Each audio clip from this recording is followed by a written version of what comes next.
الحمد لله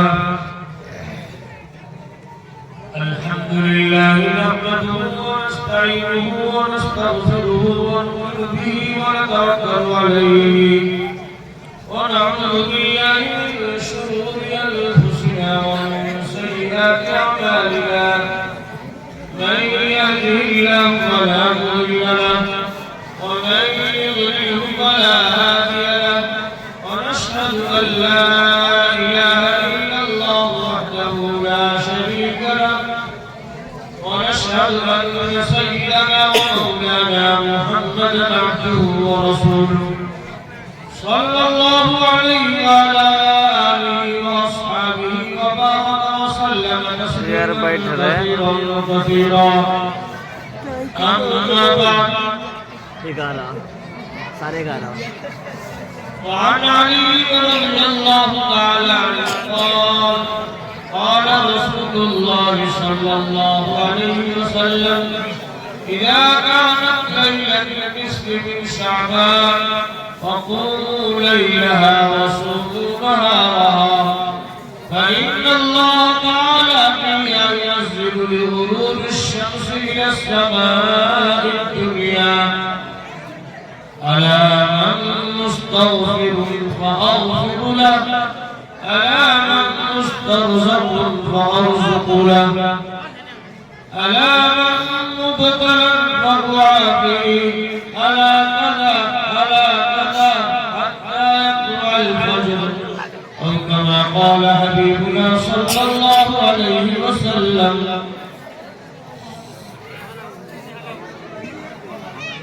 اسٹیج پر رونق افروز علماء کرام اور حضرات سامعین اعظام پردہ میں بیٹھی ہوئی میری ماں اور بہنیں اللہ کا لاکھ لاکھ کرم ہوا کہ اللہ تعالیٰ نے ہم سبوں کو خیر و برکت والی رات عطا فرمائی۔ یہ شعبان کا مہینہ خود برکت والا مہینہ ہے۔ یہ مہینہ اتنا معظم بالشان ہے، اس مہینہ کے بارے میں آقا نامدار تاجدار مدینہ محمد عربی صلی اللہ علیہ وسلم نے ارشاد فرمایا کہ شعبان میرا مہینہ ہے اور رمضان اللہ کا مہینہ ہے۔ شعبان شہری و رمضان شہر اللہ، شعبان میرا مہینہ ہے اور رمضان اللہ کا مہینہ ہے۔ اس مہینہ کی نسبت آقا مدنی محمد عربی صلی اللہ علیہ وسلم نے اپنی طرف فرما کر اس مہینہ کے وقار کو بلند فرما دیا، کیونکہ نسبت سے ہر چیز ممتاز ہوا کرتی ہے۔ چونکہ اس مہینہ کی نسبت اللہ کے نبی نے اپنی طرف فرمایا، جس مہینہ کی نسبت صلی اللہ علیہ وسلم سے ہو جائے اس کی عظمت و عظمت کا کیا کہنا۔ اور گویا کہ شعبان معظم کا مہینہ وہی ہو جائے گا رمضان مبارک کے مہینہ کا یہ استقبالیہ ہے۔ اللہ تعالیٰ نے انسانوں کو پیدا فرمایا اور انسانوں کی سربلندی کے لیے، انسانوں کو نوازنے کے لیے، انسانوں کو اونچا بنانے کے لیے اللہ نے کچھ ایسی راتیں متعین فرما دی، کچھ ایسے مہینے متعین فرما دیے جس کی وجہ سے مسلمانوں کی عظمت دوبارہ ہو جائے کرتی ہے۔ جیسے کہ شعبان کی نسبت اللہ نے اپنی طرف، اللہ کے نبی نے اپنی طرف فرمایا، اور شعبان کے اسی مہینہ میں 15ویں کی شب اس شب برات قرار دیا گیا۔ شب کا معنی ہے رات، برات کا معنی چھٹکارا اور نجات۔ تو شب برات کا معنی یہ ہوا کہ چھٹکارے کی رات، نجات کی راہ وہ کہ نیک بندے اللہ کی طرف متوجہ ہو جاتے ہیں، برائیوں سے دستبردار ہو جاتے ہیں۔ یہ مہینہ اور یہ رات بڑی عظمت والی رات ہے۔ بہت سے لوگ آپ کو ایسے ملیں گے جو شب برات کے بارے میں منکر ہے کہ شب برات کیا چیز ہے، کوئی چیز نہیں، اس کو مانتے ہی نہیں، غلط ہی ہے۔ اور کچھ لوگ ایسے جو شب برات کو بہت بڑھا چڑھا کے پیش کرتے ہیں، یہ بھی غلطی ہے۔ شب برات میں اصل میں جو عبادتیں ہیں وہ انفرادی مطلوب ہے، اجتماعیت والی عبادتیں مطلوب ہیں۔ تو میرے دوستو، اب شعبان کی 15ویں شب امت کو اللہ نے عنایت فرمایا کہ میں نے امت محمدیہ کی عمریں بہت مختصر دی۔ پچھلی امتوں کی عمریں بہت دراز ہوا کرتی تھی، کسی کی 900 سال، کسی کی 1000 سال، ہزار سال کی عمریں ہوا کرتی تھی، 500-600 سال کی عمریں ہوا، 500-600 سال کی عمریں ہوا کرتی تھی۔ اب اس امت کو جو اللہ نے عمر عطا فرمایا 60 سے 70 سال، 70 سے 75 80 سال، اصل کی امت کو عمر دی گئی 60 سے 70 کے قریب۔ اب یہ 60 سے 70 والی عمر کا انسان جس کو صرف 60-70 سال کی عمر دی گئی ہو، اب یہ انسان 1000 سال کی عمر پانے والے انسان کا مقابلہ کیسے کر سکتا ہے؟ اللہ نے ان کو چند راتیں عطا فرمائیں، چند مہینے عطا فرمائیں کہ عمریں تو بہت، وقت تو بہت، لیکن عبادتوں کا ثواب اتنا اونچا کر دیا، ان اوقات کی قدر و قیمت کو ایسا بڑھا دیا کہ امت پچھلی امتوں سے آگے بڑھ گئی۔ شب برات کی انہی راتیں، آج کی رات ایسی رات ہے کہ ہر دن بندہ اپنے خدا کو پکار رہا ہوتا ہے، لیکن آج کی رات جو ہی سورج غروب ہوا، اللہ تعالی آسمان دنیا پہ آتا ہے اور اپنے بندوں کی طرف اس کی رحمتوں میں توجہ ہوتی ہے، اور خود خدا اپنے بندوں کو پکارتا ہے، اے میرے بندے، تم میں سے ہے کوئی انسان جو رزق کا خواہاں ہو، جو رزق میں اضافہ چاہتا ہو؟ اے میرے بندو، آؤ تم میرے پاس ہاتھ پھیلاؤ گے، میں تمہارے رزق میں وسعت پیدا کروں گا، میں تمہیں رزق سے نواز دوں گا۔ آج پوری امت کا مسئلہ ہے، معاش کا مسئلہ، کہ کیسے ہمارا گھر چلے، کیسے ہماری زندگی چلے، یہ ہر ایک کا مسئلہ ہے، فکر میں ہے انسان، اور اس فکر نے انسان کو ایسا مجبور کر دیا کہ حلال کو حلال تو سمجھتا ہی ہے، حرام کو بھی انسان اپنا لیتا ہے۔ مال آ جائے، کیسے زیادہ مال آئے، مال آئے گا تو میں بھی اچھا رہوں گا، میرے بچے اچھے رہیں گے، میرے آنے والی نسلیں اچھی رہیں گے۔ 7 نسلوں تک ہم نے سوچ لیا، چاہے ہمیں ڈاکہ ڈال کے ہی مال آنا پڑے، کسی کا مال غصب کر لینا پڑے، ہر کام کے لیے بندہ تیار ہو جاتا ہے، لیکن میرے دوستو وہ انسان کامیاب نہیں۔ اللہ تعالیٰ سے مسئلہ حل کرائے رزق کا، اللہ بندوں کو پکارا کہ میرے بندوں، رزق کی خواہش ہے، رزق میں اضافہ چاہتے تو آؤ مجھ سے مانگ کر دیکھو۔ اللہ کی قدرت کاملہ پہ بندوں کو یقین ہو کہ میرا خدا ہے جو میرے رزق میں اضافہ کرتا ہے، کھلانے پلانے والی ذات اللہ کی ہے، نفع نقصان کی ذات اللہ کی ہے، تو اللہ کی ذات پر ہمارا یقین کیا جائے۔ اب تک ہم لوگ کیا کرتے ہیں زبان سے کہتے ہیں اللہ اللہ رزاق ہے، اللہ خلاق ہے، اللہ سب کچھ کا مالک ہے، زبان سے کہتے ہیں، لیکن دل نہیں، یہ کریں گے تو یہ ہوگا، وہ کریں گے تو یہ ہوگا۔ ہم نے اپنی ذات کے بارے میں کم سوچا، نسلوں کے بارے میں زیادہ سوچا، لیکن دنیا کے اعتبار سے، آخرت کے اعتبار سے ہم نے اپنے آپ کو بھی غفلت میں رکھا، اپنی نسلوں کو، اپنی اولادوں کو، اپنی بیوی بچوں کو، سبوں کو غفلت میں ڈال رکھا ہے۔ یہ یاد نہیں رہا کہ دنیا ہمیں چھوڑ جانا ہے۔ ان جلسوں کا مقصد، ان پروگراموں کا مقصد، دینی اور ملی جماعتوں کا مقصد، تبلیغی جماعت کا مقصد سب کا ایک ہے کہ بندہ خدا سے جڑ جائے، خدا سے اپنا رابطہ اور تعلق پیدا کرے۔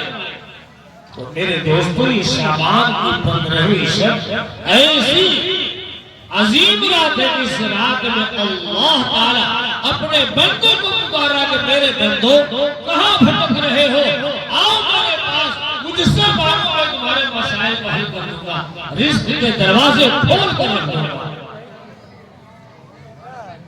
وَمَن يَتَّقِ اللَّهَ يَجْعَل لَّهُ مَخْرَجًا وَيَرْزُقْهُ مِنْ حَيْثُ لَا يَحْتَسِبُ وَمَن يَتَوَكَّلْ عَلَى اللَّهِ فَهُوَ حَسْبُهُ۔ اللہ کہتا ہے کہ جو شخص اللہ سے ڈرے، اللہ کا خوف اپنے دل میں بیٹھا لے، تو اللہ اس کے لیے راستے نکالے، یجعل لہ مخرجا، اللہ تعالیٰ اس کے لیے رزق کے راستے پیدا فرما دیتے ہیں، وَيَرْزُقْهُ مِنْ حَيْثُ لَا يَحْتَسِبُ، اور ایسی جگہ سے اللہ رزق عنایت فرماتا ہے کہ بندہ سوچ بھی نہیں سکتا، اس کے وہم و گمان میں، اس کے دل و دماغ میں خیال تک نہیں آتا کہ میرے پاس اتنا مال آ جائے، وَيَرْزُقْهُ مِنْ حَيْثُ لَا يَحْتَسِبُ۔ لیکن یہ کب ہوگا؟ جب اللہ کی خشیت دل میں ہوگی، اللہ کا خوف دل میں ہوگا، اور اللہ سے رزق مانگے گا بندہ، پھر اللہ دے گا، اور اللہ کی ذات پر توکل ہو کہ میرا خدا میری زندگی کے لیے کافی، میرے مسائل کو حل کرنے کے لیے کافی، بندہ اتنا دل لگاتا ہے، پھر اللہ تعالیٰ اور اعلان کرتا ہے، کیا اعلان کرتا ہے؟ أَلَا مُسْتَغْفِرٌ وَاغْفِرُ لَهُ۔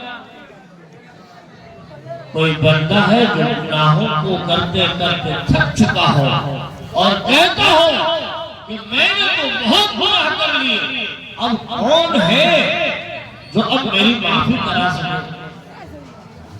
اللہ فرماتا ہے قُلْ يَا عِبَادِيَ الَّذِينَ أَسْرَفُوا عَلَىٰ لا تقنطوا من رحمت اللہ۔ اے میرے نبی صلی اللہ علیہ وسلم، آپ میرے ان بندوں سے کہہ دیجئے جنہوں نے گناہ کر کے اپنی جانوں پہ ظلم کر لیا ہے، لا تقنطوا من رحمت اللہ، اللہ کی رحمت سے تم مایوس مت ہو، شیطان ورغلائے گا، دھوکہ دے گا، اگر تم صبح توبہ کیا، پھر شام میں نافرمانی، ابھی گھنٹہ پہلے توبہ کیا اور ابھی خدا کی بغاوت کر بیٹھے، اب کس منہ سے اللہ کے پاس جاؤ گا؟ کیونکہ شیطان انسان کا کھلا ہوا دشمن ہے، وہ دشمن یہ نہیں چاہتا کہ انسان اللہ سے قریب ہو جائے۔ یہ احساس دلاتا ہے کہ تو خدا کا نافرمان ہے، تو ظالم ہے، سرکش ہے، کیسے خدا سے مانگو گے؟ حالانکہ اللہ کہتا ہے کہ میرا بندہ اگر اتنا گناہ کر چکا ہو کہ گناہوں سے پوری زمین اور آسمان کے برابر سب بھر چکا ہو، پھر بھی اللہ کی رحمت اس سے بھی زیادہ وسیع ہے۔ جتنا بڑا پاپی اور مجرم ہو اور وہ یہ کہہ دے کہ اللہ میں نے گناہ کیا ہے، اب آپ سے معافی چاہتا ہوں۔ اہل اللہ نے بزرگان دین میں لکھا ہے کہ کوئی ایسا انسان ہو جس نے جوانی سے لے کر بڑھاپے تک کم و بیش 90 سال کی عمر پا چکا ہے، اور 90 سال کی عمر میں ہمیشہ خدا کی نافرمانی کرتا رہا، خدا کے حکموں کو ٹھکراتا رہا، اور ایسا ہو پایا کہ 90 سال کی عمر میں پاؤں نے کام کرنا چھوڑ دیا، پاؤں میں طاقت اور سکت نہیں، وہ اپنے پاؤں سے چل کر نہیں بڑھ سکے، ہاتھوں میں طاقت نہیں تو وہ اپنے بازو کا مقابلہ کر سکے، اپنے بازو کا مظاہرہ کر سکے۔ حافظہ نے بھی جواب دے دیا، دماغ نے بھی جواب دے دیا، آنکھوں میں بینائی چلی گئی۔ اب جب انسان نکمہ ہو گیا، اولاد نے بھی ٹھکرا دیا، بیوی جس کی محبت کو انسان گرفتار تھا، بیوی نے بھی دھتکار دیا کہ تو کس کام کا، کسی کام کے لائق نہیں رہا۔ اب انسان بے سہارا مجبور ہو جاتا ہے اور دیکھتا ہے کہ اب میرا دنیا میں کوئی نہیں رہا، اب میں بے سہارا ہو گیا، لاوارث ہو گیا۔ وہ بندہ لڑکھڑاتے قدموں کے ساتھ 90 سال کی نافرمانیوں کے ساتھ گناہوں کو بوجھ لیتے ہوئے وہ اپنے رب کے پاس جاتا ہے، کہتا ہے اے میرے رب، میں نے اب تک تیری نافرمانی کی، اے اللہ آج دنیا نے مجھے ٹھکرا دیا، میرا کوئی نہیں تیرے سوا، اے میرے رب اب تیرے در پہ آیا ہوں، گناہوں کو تو لگا، اے میرے رب تو میرے گناہوں کو بخش دے۔ تو خدا کہتا ہے اے میرے بندے، تو نے میرے پاس آنے میں تاخیر کی، لیکن میں تو تمہارا خدا ہوں، تمہیں یہ پتا چلا کہ دنیا میری نہیں ہے، دنیا میں بے وفائی دکھلا دیا، اگر کوئی میرا ہے تو میرا رب ہے۔ تمہیں آج یقین تو ہوا کہ میرا کوئی رب ہے، پوری دنیا ٹھکرا دے تو رب مجھے اپنا بنا لینا۔ میرے دوستو، اللہ فوراً معاف کرتا ہے، اللہ اپنی رحمت کاملہ سے بندوں کو اعلان کرتا ہے، یا ایھا الانسان ما غرک بربک الکریم الذی خلقک فسواک فعدلک فی ای صورت ما شاء رکبک۔ اے انسانو، تم کو تمہارے مہربان رب سے کس چیز نے دھوکہ میں ڈال رکھا ہے؟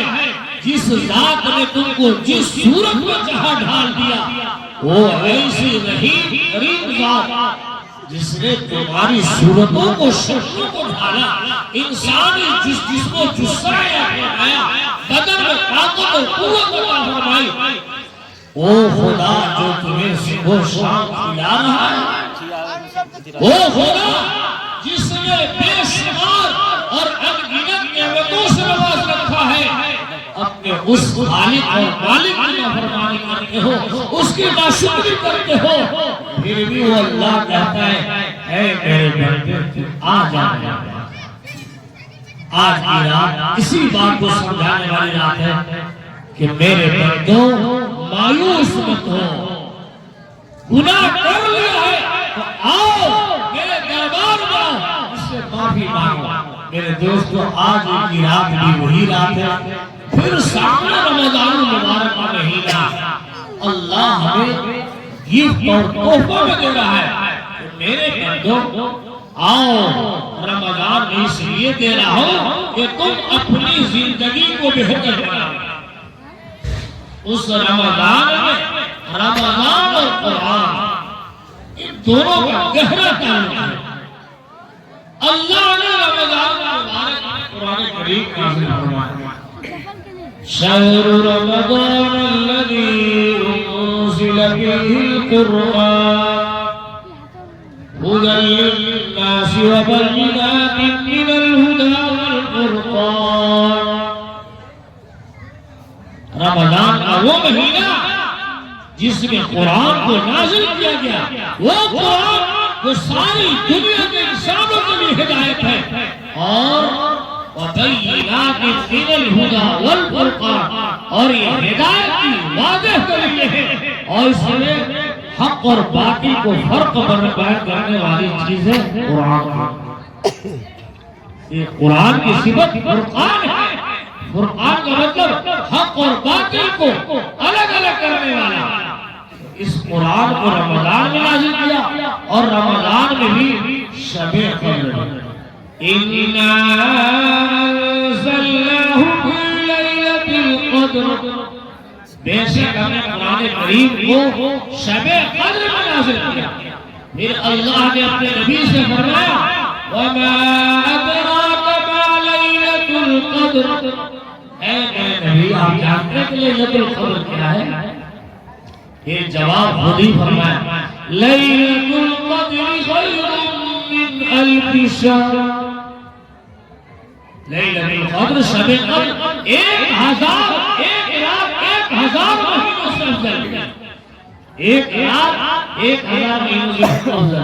اب بتائیے اس امت کی جس کو 60-70 سال کی عمر ملی ہو، اگر وہ 10-15 شعبان 15 شب قدر کو پالے تو پچھلی امتوں سے اس کا مقابلہ بڑھ جائے گا۔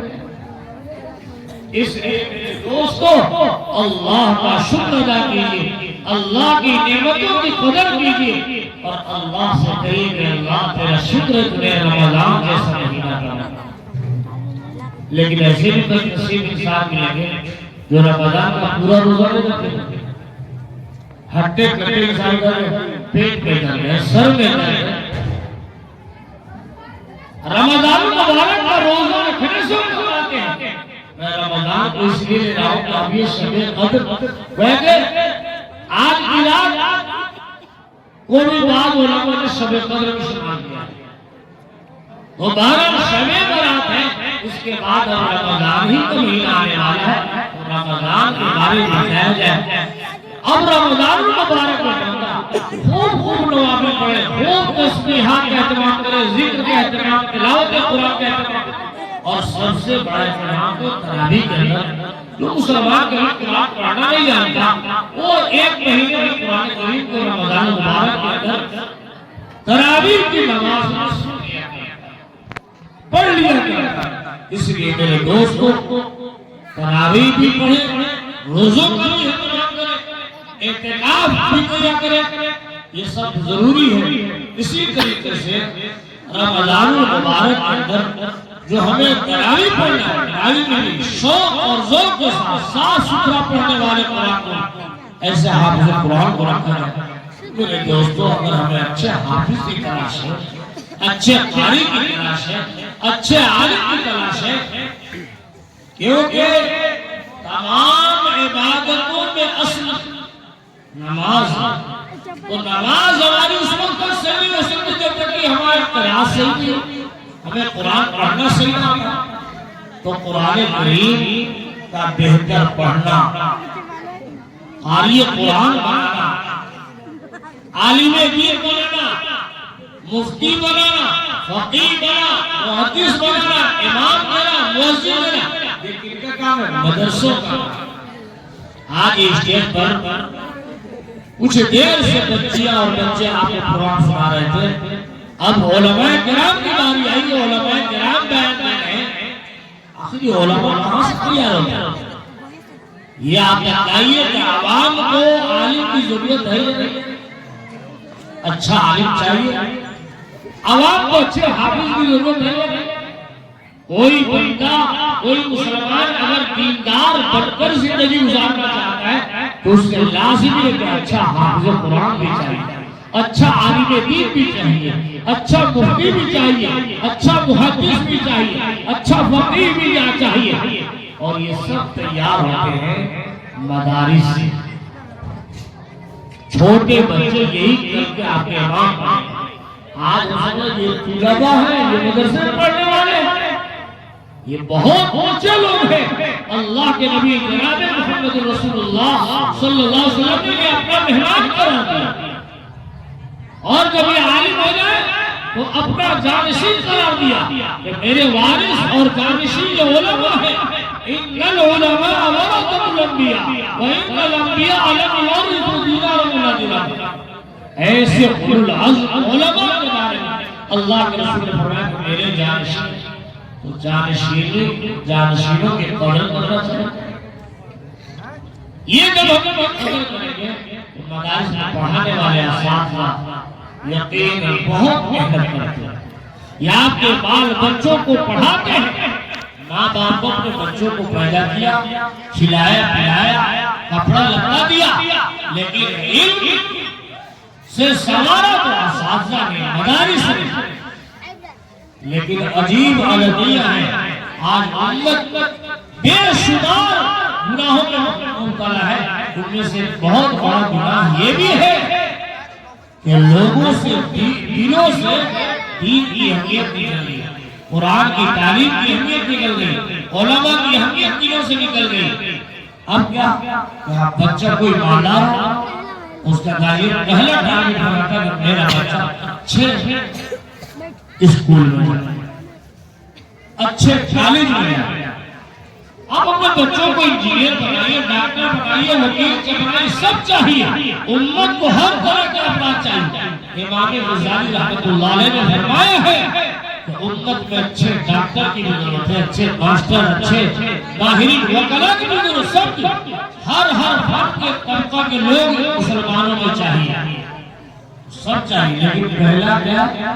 اسلام، قرآن کا پڑھنا سیکھے، اس کے معنی کو سیکھے، الفاظ کو سیکھتا ہے تو بچہ اچھا پڑھنا جاتا ہے، قاری کہلاتا ہے. بچہ جب اس کے ترجمہ کو جانتا ہے، عالم علیم کہلاتا ہے. جب اس سے مسائل جانتا ہے پھر وہ مفتی بنتا ہے. میرے دوستو، اس لیے ہم پہلے اپنے بچوں کو دینیات میں ملتا، تو ڈاکٹر بھی ہوگا تو دیندار ہوگا، مسلمان ہوگا، انجینئر ہوگا مسلمان ہوگا، وکیل ہوگا مسلمان ہوگا. پہلے مسلمان، پھر ڈاکٹر، پھر انجینئر، پھر جو کچھ عہدہ ملے. لیکن اگر ہم نے اپنے بچوں کو دیندار نہیں بنایا، پیدا ہوا، پرورش ہم نے دیا، 6 سال 5 سال 2 سال کا ہوا، ہم نے ایسے اسکولوں کے حوالے کر دیا جہاں دین ہے، اسلام ہے، کچھ تو سمجھ لیجئے کہ ہم نے اپنے بچوں کو فرعون کے حوالے کر دیا. اور اس کو بگاڑنے کے لیے کچھ کرنے کی ضرورت ہے، کافی ہے. اس لیے کہ جو بنائے پہلے بنیادی طور پر اس کی ذہنی تربیت کریں، دل و دماغ میں اسلام کی عظمت بٹھائے، تاکہ ہمارا بچہ ہمارے مرنے کے بعد کچھ پڑھ کر ثواب پہنچا سکے. جیسے یہی مدرسہ ربیع العلوم ہے، بہت سارے مدرسے جہاں کہیں بھی سب اسلام کے لیے، اسلام کے محافظ خانے ہیں مدارس. یہاں سے اسلام تیار ہوا کرتا ہے، پروڈکٹ اسلام کے تیار کیے جاتے ہیں. اس لیے ان مدارس کو بھی محبت کی نظر سے دیکھتے ہیں. یہ مدرسہ ربیع العلوم یقیناً یہ یہاں کا بہت ہی پرانا ادارہ ہے، اور میں فخریہ طور پر یہ کہہ سکتا ہوں کہ میری طالب علمی کا زمانہ بھی اس ادارے میں گزرا ہے. میں نے یہاں پر عربی فارسی کی ابتدائی تعلیم یہاں حاصل کی ہے، جبکہ اس وقت یہ 76 کا مدرسہ ہوا کرتا تھا، اور تینوں محلہ اسوا پسرامپور مسہرہ تینوں بستیوں کے لوگوں نے رمضان المبارک کے مہینے میں اپنے پیٹوں پہ بانس کاٹ کر کے بالکل روزہ کی حالت میں بانس کاٹتے تھے اور یہاں لا کر کے مدرسہ کی بنیاد ڈالا تھا. 76 کے مدرسہ میں اس نے وہ خوشبو تھی، اور وہی خوشبو آج عمارتوں کی شکل میں کہ جس نے علماء کو تیار کیا. بہت سارے علماء یہاں تیار ہوئے، اور وہ اس وقت کی بنیاد تینوں بستی کے لوگوں کی بڑی محبت جذبہ. اس لیے آج یہ دین کے بارے میں یہ دعوت ملی قاری ندیم صلی اللہ علیہ وسلم نے، اور مولانا جواد صاحب قاسمی حضرات نے مجھے مدعو کیا. میری طبیعت بھی اچھی نہیں تھی، میں آنا نہیں چاہتا تھا، لیکن اس گاؤں کی نسبت، ادارہ کی نسبت جب آواز دی گئی تو میں نے اپنی حاضری کو لازم سمجھا، اور بیماری کی حالت میں بھی طبیعت بہت اچھی نہیں تھی، آواز بیٹھی ہوئی تھی، لیکن لگتا ہے کہ آپ لوگوں کی محبت کی وجہ سے میں بولتا چلا جا رہا ہوں، ورنہ میں سوچ رہا تھا کہ میں کیا بولتا ہوں۔ تو اللہ تعالیٰ بلوا رہا ہے، اللہ تعالیٰ اس ادارہ کو اور تینوں بستیوں کے اندر ادارے ہیں، پوری دنیا کے مدارس کو خوب سرسبز و شادابی عطا فرمائے۔ یہ مدارس آباد ہے، ہم آباد۔ ایک بات یہ بھی بتاتا چلو، جتنا ہم لوگوں نے مدرسوں کو نہیں سمجھا اتنا دشمنان اسلام نے سمجھا۔ انہیں یہ پتا ہے کہ مدارس میں اسلام کے دیوانے پیدا کیے جاتے ہیں۔ اگر اسلام کو مٹانا چاہتے ہو، مسلمان قوم کو ختم کرنا چاہتے ہو، تو ان مولوی ملاؤں کو ختم کر دو، مدرسوں کو ختم کر دو، مسلمان خود کو خود ختم ہو جائے۔ ان کا وجود اگر باقی ہے، ان کا تشخص باقی ہے، ان کا ملی شعار اگر باقی ہے تو مدرسوں سے ہے، علماء سے ہے۔ جب تک یہ مدرسے رہیں گے علماء تیار ہوں گے، اور علماء مسجد کے منبروں کے حراب سے، جیسے اس جلسہ کے صدر محترم اور وقاص صاحب قاسمی دعوت کرتا، وہ بھی دارالدعوت میں فعال ہے، دارالدعوت ندوہ مذاہب، یہ بڑے بڑے جو ادارے ہیں ان پر دشمنان اسلام کی گہری نظر ہے، کیسے مدرسوں کو ختم کر دیا جائے، ورنہ جب تک یہ مدرسے رہیں گے اس میں سے علماء تیار ہوں گے، حفاظ اور قرہ تیار ہوں گے، اور قوم کے اندر ایمانی حرارت، ایمانی اسپرٹ پیدا کرتے رہیں گے، اور ان کے دلوں سے کوئی ایمان کو چھین نہیں سکتا جب تک یہ علماء باقی رہیں گے۔ اس لیے میرے دوستوں، مدرسوں کی قدر کیجیے، اور مدرسوں کی قدر صرف یہ نہیں کہ ہم نے زکوٰۃ اور عشرے کا مال دے دیا اور سمجھ لیا کہ بس ہمارا حق ادا ہوگا، نہیں، اپنا نجی مال بھی علماء کرام کو اچھی تنخواہ دینا یہ عید کی قدردانی ہے، طلباء کو اچھی سہولیات فراہم کرنا یہ عید کی قدردانی ہے، طلباء کی قدر کیا جائے، جو پڑھانے والے اساتذہ ہیں ان کی قدر کی جائے۔ یہ نہیں کہ مدرسہ مولانا صاحب پڑھائی بھی، ہم نے بچوں کو آپ کے حوالے کر دیا، پڑھائی بھی، چندہ بھی آپ نے، لیکن قوم کی ذمہ داری یہ ہونی چاہیے کہ مولانا صاحب آپ پڑھائیے، میں آپ کو سپورٹ کرتا ہوں، آپ کو ہیلپ کرتا ہوں، آپ کو کیا چاہیے میں آپ کی خدمت کے لیے تیار ہوں، کیونکہ یہ اساتذہ علماء کے، یہ اساتذہ، یہ علماء امت کے بہت بڑے مرشد ہیں۔ آپ اپنے مرشد کی قدر کیجیے اور سمجھیے کہ اتنے بڑے جفاکش لوگ ہیں کہ آج ایک جاہل آدمی